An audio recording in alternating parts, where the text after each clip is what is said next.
pledge allegiance to the flag of the United States of America and to the republic for which it stands, one nation, under God, indivisible, with liberty and justice for all. Clerk, call the roll, please. Mayor Tishunas. Here. Burris. Here. Waller. Here. Johnson. Here. Basil. Here. Peterson. Miller. Here. We have the agenda in your board packet. We need to add in under reports, the police report under item number 3. We're going to add to item number 1 under new business to also do the city manager's review, and adding a number 3 under new business for recycling dumpsters. Are there any other additions, corrections, or deletions to the agenda? I would like to add under existing business, ship public forum. We'll add that as an item number 4. Any other additions, corrections, or deletions? And then also under existing business, we need to add Stanton Community Fire Department truck purchase discussion. We'll add that as an item number 5. Any other additions, corrections, or deletions? Move that we accept the agenda. Support. Moved and supported to accept the agenda as amended. Is there any further discussion? All those in favor say aye. Aye. Opposed, nay. Motion carries. We'll open it up to public comment at this time. Go ahead. Chuck Miles, up at 700 South Cameron Street. Now, I think I've heard that one, we should have cut trees. But at the meeting last time, I heard that the trees were blocking the building on the corner of the street was an issue, and I don't think that's really the case. There are 3 signs on the side of that building, all of which are visible from the street. The trees are all above the roof line of the building. There is one sign high between the trees that belongs to Dr. Wakefield. I don't think it's been used for 20 years, but because it's above the roof line, I think it might be a non-conforming use as well, because this ordinance refers to buildings that are above the roof line. The other concern about the trees was that it makes a mess. I don't think there's any complaint with the trees north of Cameron Street. The only problem is I think there's 3 or 4 on the south side of Cameron Street. It seemed to be the solution to clean that up, sweeping up the mess rather than cutting the trees. I don't know of any studies I've found anywhere that says the city is better off without trees or better off cutting the trees. If there are some, maybe we should consider them, but I think that so far I've not been located any. After the meeting, I also learned that Myers had no trees in their parking lot, so why don't we want them in downtown Stanton? Well, in fact, Myers does have some trees in their parking lot, but their market strategy is a lot different than American Stanton. They're trying to produce as many items as they can sell as quickly as they can, as cheaply as they can, and I think we can't compete with that in Stanton. I think that having trees here increases the environment in the cities and downtown, and would make the city better off on that. And finally, I don't think the trees look like they're ill. I mean, they're all growing and doing fine. Someday, sooner or later, they're going to get old and maybe die. But to date, I don't think that's happened. So I think that until they get it that way, it'd be better to leave it where they are. And here's a little time that's picture why I'll be sticking around. They add a lot to downtown area. They don't last all year, obviously. But tulips don't last all year. There's cherry trees in Washington, D.C., and Ann Arbor, and other places. So either they do add something to town and maybe market if they want to somehow. Blossom Festival. I think that they're too of a thing for downtown Stanton to lose just because somebody thinks they're missing or they walk up to you. Were these taken last spring, or this spring rather? This spring. This spring, yep, okay. Before I thought it was issue.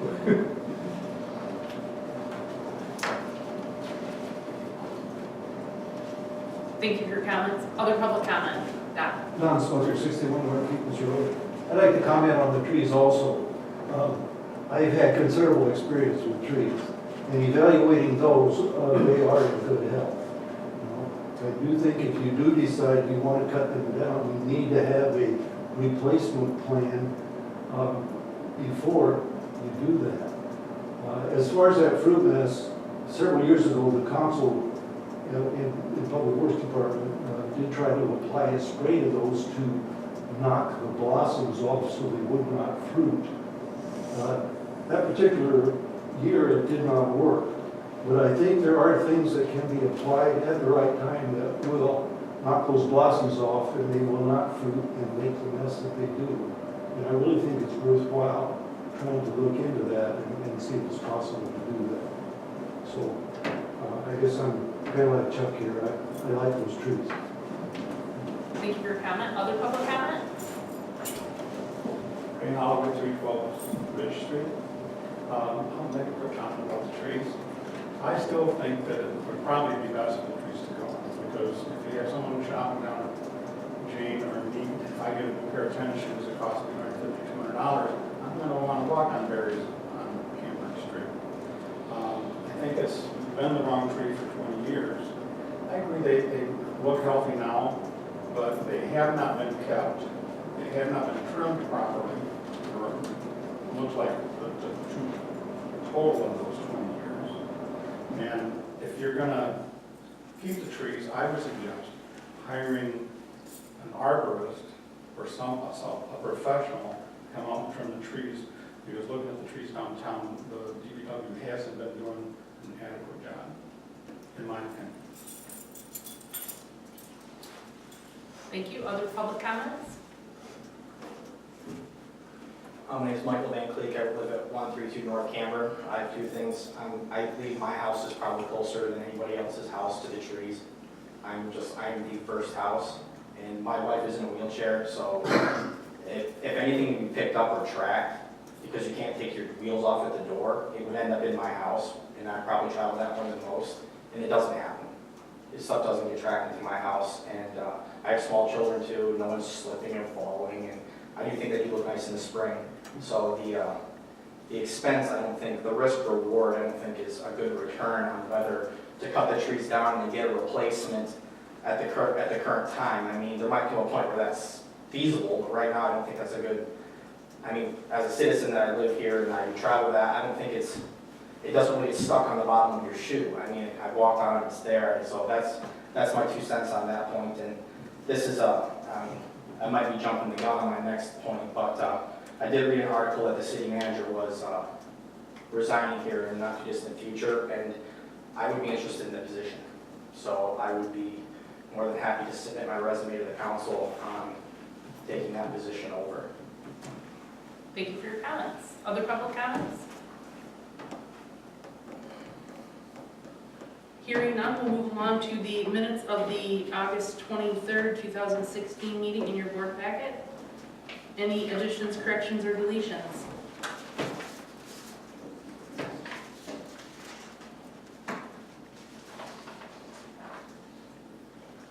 Make a motion. Accept the minutes as presented. Support. Moved and supported to approve the minutes of the regular meeting August 23rd, 2016. Is there any further discussion? All those in favor say aye. Aye. Opposed, nay. Motion carries. DPW report is in our board packet. Any comment on your report, Jamie? Thank you for that report. Any questions for Jamie on the report? Move along then to the city manager report in your board packet. Jake? A couple things to add. So as you can see, progress has been pretty slow with Revise. I did finally hear from our permanent account manager for the website, and we got us set up an account in their portal, which is how they allow us to upload content. She does have our photos. We got confirmation that they received those, so that's good. So I'm less frustrated than when I wrote this, but it's still not as far along as I was hoping. But that being said, I think it's in a good place where a successor or a staff member can kind of keep the ball rolling forward. We do have the tree removal bids. We'll discuss those on the packet. We do have the 20-year master plan, which we tabled last time, so you guys would have more time to read it and look it over. So I hope to have that actionable tonight. We'll talk a little bit about the reappraisal project that we actually passed back in, I think, February by motion. So hopefully we can get something going on that as well. The best thing that I think that's not already on here, you will note on number 8, initially I was hoping to have a permanent easement for the Stanton Veterans Memorial Park ready to take action on tonight, but we've got a couple more things to work out with our city attorney, and so we won't be able to take action on that, but it should be ready for you at your next meeting, and the school board should still be looking at it on the 19th at their meeting. So essentially, for one of our 2 state grant programs that we've applied to, MDOT is fine with the lease as it exists as site control. What they mean by site control is our ability to have permanent control of a site where grant-funded amenities will be put. So DNR has decided that a lease is not adequate, even though they explicitly told us that it was when we first filed the application. But our actual grant administrator has decided that it's not, and that we need to either have a fee simple purchase or a permanent easement in place with the school. So right now, our attorney is working with the school's attorney to set in place a permanent easement draft that actually keeps the core components of that lease within the permanent easement language, and then that easement will be conditional on the city's receipt of that grant. So one way or the other, if we don't end up receiving a grant this year, we'll be deferred to next year and asked to reapply, and that permanent easement can sit in stasis until we are selected the following grant year, which is typically what happens.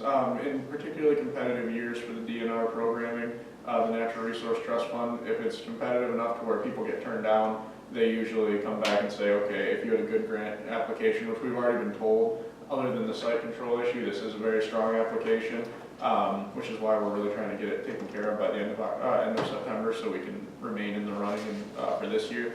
And they'll basically tell you just reapply next year because you actually get additional points on your preliminary review if it's a reapplication. So we've worked that out with the school. They're amenable to that. We're just getting the language finalized. And so at their meeting on the 19th, which I will be at, we'll be trying to get it passed there and approve the language. And then at your following subsequent meeting on the 27th, we'll have it in front of you guys. So Are they going to understand that we really need them to act on it on the 19th? They do. If it's gonna happen, it's not we need to go back and change a few more words. I mean, if it's gonna happen, it needs to happen then. Yep, and I've worked with DNR a little bit, and I think they kind of know that they kind of put us in a hard position here because they preliminarily told us that a 50-year lease with 2 25-year options to renew would be considered adequate site control. That was our preliminary consult we had with them, but once you kick in your grant application, it's assigned to a grant administrator, and then they have a lot of leeway as to how they interpret the legislation which establishes the Natural Resource Trust Fund. And the one that we got actually has had a reputation of being particularly stringent, according to our consultants. And so just our luck, I think, in that sense. So, they were not comfortable with the lease, and so we've been trying to work with them for about a month and a half now. And we've kind of got the answer. It's just a matter of getting it into a point where we're going to be able to stay in consideration. And they understand that this is a last minute thing, so they've been very accommodating, which is good. So yeah, the biggest thing to add to the report though is we have actually officially been made an offer on our SAW grant, our Stormwater and Wastewater Asset Management Planning grant, which is being administered by Karina Newhoff, and it's a larger award than what we initially asked for. So we are accepting a grant in the amount of $1,024,313, which is a sizable grant. That is essentially, as I've discussed before here at meetings, what we'll do is with that money we'll be able to clean and televise every stretch of sewer, both storm sewer and sanitary sewer pipe in the city limits, and we'll be able to give those pipes a 1 to 10 rating based on quality, highlight any issues, and then actually put that into a data management system where in the future our DPW director or the city manager will be able to click on a pipe on this GIS map. It'll pull up a video stream of that pipe. It'll have notes of any prevalent issues on those pipes, and it'll allow us to better allocate our resources going forward. So, okay, we can identify, this street is obviously the one with the most problems, the worst pipe rating in the city. We need to focus our resources on replacing those pipes before we go over here. Historically, cities have really not done a good job of this because once it's underground, it's really difficult to kind of determine its quality. One of our challenges in the city of Stanton is that we actually have fewer manholes than your average sewer system. So there's long stretches of street that don't have a manhole where you can get in there and observe pipe very easily. So this is going to bring a huge value, and I will, once it's finalized, and we have a grant agreement offer, which should be this coming week, this week yet. I'll send that out via email so you guys can see the pricing breakdown. But it's going to be an excellent tool for the city of Stanton. And as you remember, we already contracted a water asset management plan with Karina Newhoff, and we just recently overnighted a lot of data to them to get them started on that. So that means all of our infrastructure systems will have an asset management plan that is really high-end enough to the point where we're going to be able for the next couple decades say, yep, this is how we need to prioritize these systems. It's a good grant, and there was no match, so it's all, so to speak, unmatched dollars that we're going to be able to utilize. So, good news. Excellent. Those questions? Have you ever considered, we need to get a different location for another well? Like, for diversifying our well system. Well, because if we have contamination up there, we're in big trouble. Right, so We'll be Flint. what Commissioner Burris is referring to is the city of Stanton, unlike the city of Flint, has underground water that we tap into for our well system. So we have 2 wells, they both have capacity 800 gallons per minute, if I'm not mistaken, or there was one 400, so a total capacity of 800 gallons per minute. And they obviously are where we get our potable water. They both draw from the same aquifer, and so what some cities are starting to look into in their asset management planning is trying to plan down the line for putting in an alternative well and then running that to your infrastructure as well, if you have the aquifer capacity to do so. So if your city is located in a place where there are alternate aquifers with quality water, that means drinking water quality testing, site samples, that kind of stuff. And all that stuff would be included in that asset management plan, saying in the event that you are going to undertake a new well drilling, these are the areas that are ideal based on the testing that you've gotten done. So, short answer to your question is yes. Other questions? When- I'm sorry? Just one question about the easement. When you say permanent easement, does that mean that the school could never get it back? Not unless we were to release it, which has been one of the points that we're trying to work our way through. So obviously, if for whatever reason the park didn't work out, like if it just was something where we decided that wasn't in our interests or we couldn't get the funding the way we wanted it, then the school wants to know that we're going to give that property back and release that easement. And we are more than amicable to do that. It's just finding the right legal way to get that done. We tried first, you'll notice in there's the easement, then there's a consent agreement. Our attorneys advised us against the consent agreement because of the fact that it kind of is counterintuitive to a permanent easement. If it's a permanent easement, it's a permanent easement, so any conditions for revision have to be in the easement language. So that's what we're working on right now. Move on to the police report. We have that in our board packet. Any questions on the police report? There you are, Chief. Any comment on your police report? Thank you for that report. Move on to the bids to remove the trees on North and South Camper in your board packet. So you'll notice Jamie was kind enough to pull together 3 bids for removal. They vary pretty widely in price, as you'll notice. There's a low bidder, I believe it's All American Tree Service. But one thing I want to touch on, which both the commenter, or actually several of the commenters in the public touched on, is there's not really, as it stands, a plan for what to do after these trees would be removed. As I think I've made it pretty clear that I don't necessarily advocate for their removal. I think finding a solution with the individual business owners that have signage issues, which we were already working on doing before we just decided to get bids to remove those trees, is really the best way to go. So what I would recommend to the council is, obviously based on those prices, just for removal. It doesn't include bringing in new filter, repairing the irrigation lines, which will undoubtedly break when you grind the stumps, and then new trees. So what I would recommend to the commission is to table this and allow me to reach out to 2 specific business owners that I know have issue with their signage and work with the DPW maybe to come up with a strategy about the berries. And I will say that, you know, there are lots of trees that have different types of droppings in different seasons in downtown corridors, and very few cities, you know, make that a focus to clean that up. Usually it's business owners that clean the frontage up if it's a problem for them. I've talked to some business owners downtown where there were the former ash trees and where there's some other trees now, and you know, they've said, well, we sweep if there's a mess in the front. Like, if it's something gross, then they might call Jamie and the guys, sorry, Jamie. But typically, if it's, you know, something that they just don't like aesthetically or they don't want people tracking in, they go clean it up. And I think that's a fairly reasonable thing to expect from your business community. But that being said, if there is a serious concern about the trees blocking signage or making it difficult to do business, I think another public commenter had the point that they were not properly pruned over the last 20 years. So, you know, we were, basically what I would recommend is that there needs to be some sort of cost sharing endeavor. So, you know, the city agrees to remove the trees if the business owners will pay to put new ones in, because I just don't see why, as Mr. Spunker said, healthy, vibrant trees should be removed on taxpayers' dime because one person, one stakeholder doesn't like it. So my recommendation would be to table it and allow me to talk to those business owners and maybe work out some alternative arrangements to not utilize this level of taxpayer investment to remove a bunch of trees, which I would argue most people don't want to remove. What's your pleasure? Well, but I still don't like the berry trees because I think they're too messy.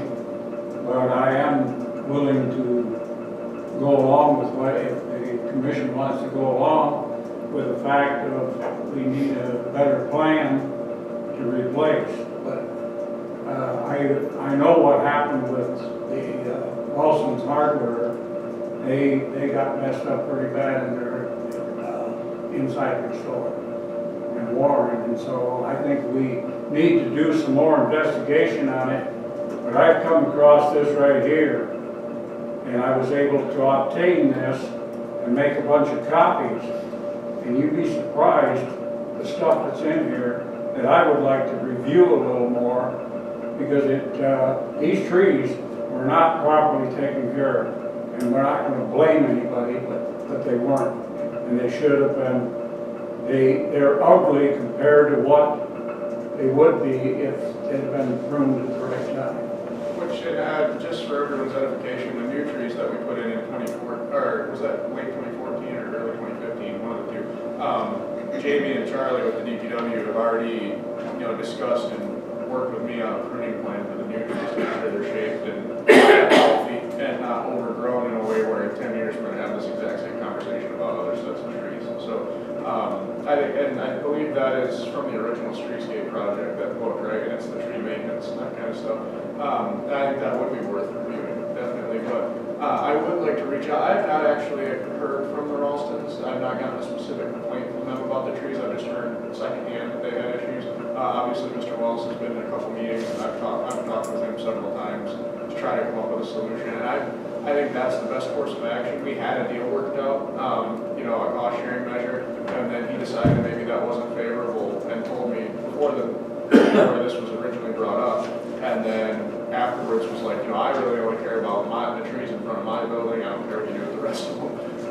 So I think it might be favorable both from a cost standpoint as well as an aesthetic standpoint to deal with directly with those business owners and try to work something out with them specifically. Is that fair? Do we have a motion? Second. Been moved and seconded to table the consideration regarding the bid to remove trees on North and South Cameron Street. Is there any further discussion? Yes. The trees should never have been planted and weren't supposed to be in the first place. Anything that bared fruit. That was in the original deal is what I understand. And some of these trees are never going to make them look as good as they could have if they'd have been properly taken care of. And actually this has made me wake up to the fact you got a nice tree in your yard, you better look after it. Because otherwise it's going to get ugly. And some of these trees have got a little bit on the ugly side. Any other discussion? All those in favor say aye. Aye. Opposed, nay. Motion carries. Move on to the master plan review and approval for public review period. All right, so at the last meeting, the planning commission, I can't say enough about them, and our consultants were real professional. We've got a good document here. It's a good, similar to this asset management plan, this will give a general overview of the developmental direction that you want to take the community over the next 20 years. So we've been working on it for over a year. We're ready. Commissioner Basin was kind enough to give us some clerical things that she had found, but content and it we're pretty straightforward on. My recommendation is to motion to allow it to enter public review, to approve it for public review. And what will happen then is it'll enter a 63-day public review period where a copy will be available at City Hall for anybody to read. We have to put it in the paper that it's public review. And then after that, the City Commission can allow the Planning Commission to directly adopt it, and then it will go on file as an official document. Or you have the right by resolution to request final approval, and you can do that after the public review period as well. So that'll be up to you guys. I think the public review or the final approval thing, that's just in the event that like the Planning Commission or the public in that 63-day public review period makes substantive changes, then you guys would have the right to go back and say, oh, I don't know about that, and then you have to work it out with the Planning Commission. So most municipalities do, most city commissions do end up reserving that right according to the Planning Enabling Act. But what we'd look for tonight is I'd answer any questions or comments on the plan, and then we would look for that public review motion Do we have a motion? or questions. We should have a motion before we have further discussion. Right, Carol?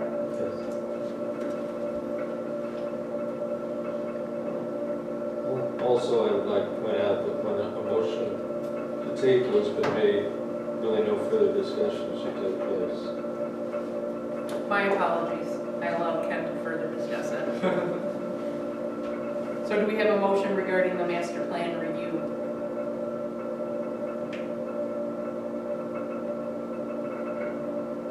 Make a motion to submit the 20-year development plan for public review. Support. Moved and supported to submit the master plan for public review period. Is there any further discussion? Ray, how A question from the planning commission point of view. There was a couple tables that were missing in the copies of it. And you sent it along to the commission, and yeah, we got those reports. Those will be in place for the public. Yeah, we have a final draft. Any further discussion? All those in favor say aye. Aye. Opposed, nay. Motion carries. The reappraisal project bid. Yep, so you have unfortunately one bid in your, and it's taken me months to get one bid in your report packet. So as you'll recall, our assessment study, which is completed by the county assessor's office annually, our commercial ratios were off considerably, the most considerable ratio offshoot in the county at that time for commercial. The study essentially takes 10% of our commercial parcels on any given year and just tries to see where they're at in their assessed value against their taxable value. And our ratio was supposed to be as close to 50% as possible, and it was 39%. So that's a pretty big red flag. I was trying to get somebody contracted to help us out with this before this week, ironically, because this week is the Monday through Wednesday is the AMAR, which is an audit of all the tax authorities in Montgomery County, which they'll be working with the county assessor's office and making appointments with individual assessors. So we've been told to expect fairly bad marks pretty much all the way around the county. And it's an A to F grade. We're expecting somewhere in the C to D range, C minus to D range, because of some of the ratio issues and some of the other best practice issues that we're trying to get fixed with this contract. So the bid you have before you is essentially for a parcel by parcel reappraisal through, I think, CSZ Appraisal Services, which is Chuck Zembla. He works in the county. He's got several of the townships in the county. And they would prioritize commercial first because the biggest reason that we couldn't get multiple bids is none of the firms that I could get in contact with from Grand Rapids all the way up here had the staffing or the time to do this, because they all have a certain number of municipalities that they work with regularly, and, you know, they're all relatively staff lean, sometimes just 1 or 2 licensed assessors, and they just did not have the staffing necessary to get this done. Even CSC has proposed to break the project over 2 fiscal years, doing privatizing commercial first, that's where the problem was, and then completing residential in the following year. So it's difficult because of the fact that I would have liked to have gotten more bids, but we just can't seem to get people to do this particular job. It is a big job. Spoke with Matt Wolford over at the county. He's the equalization director, and he was not at all surprised we're having trouble. He tried to put me in touch with some other firms from outside of our area. He's also the equalization director in Kent County, and I couldn't get anybody else to bid on it. It was difficult. My recommendation, despite the fact that it's not necessarily best practice to go off of one bid, is to get this contracted and get these commercial parcels fixed, because we're going to run into continuing ratio issues as well as best practice citations from the statewide assessors, or assessing Department of Treasury, and some others. Laura are involved with that as well. So it's something we need to address. It's something I would have liked to address earlier, and we just couldn't get anybody to take the work. We have a motion?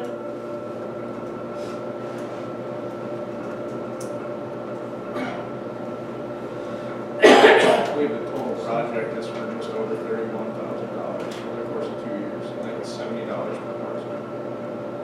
What was the original amount that we budgeted for this project? Not to exceed 50, if I remember correctly. I did not quote me specifically because that was a long time ago. As I said, I believe it was 50 is what we estimated the price to be. Well, which at the time it was really difficult to say, so I just did some math based on the number of parcels that needed doing, and so that's probably a fairly good shot. 31 is still a considerable, expenditure, but in the history of the city that we've been, as far back as we've been able to go, there's never been a comprehensive reappraisal of all parcels. And what this will do is, in addition to reappraising all the parcels in the city, it will also work with our in-house assessor to set up a quintile system where there's an equal proportion of commercial and residential parcels. Every 5 years, every year, over 5 years, all of them will be consistently reappraised, so we won't run into these ratio issues ever again. That's the big fix.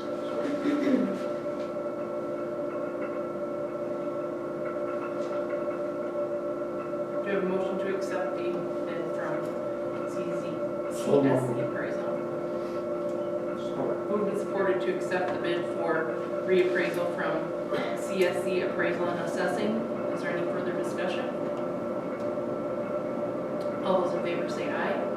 Aye. Opposed, nay. Nay. Motion carries. Move on to the SHIP public forum. Yeah, so as you guys know, this Thursday we've scheduled a public forum to discuss the Stanton Housing Investment Program. I think just because of where we're at with my transition and with elections coming up, and we will have at least 1, if not 2 vacancies, or just 1 vacancy on the commission. I think that's probably a little bit much to get into with that kind of transition going on. So my recommendation would be to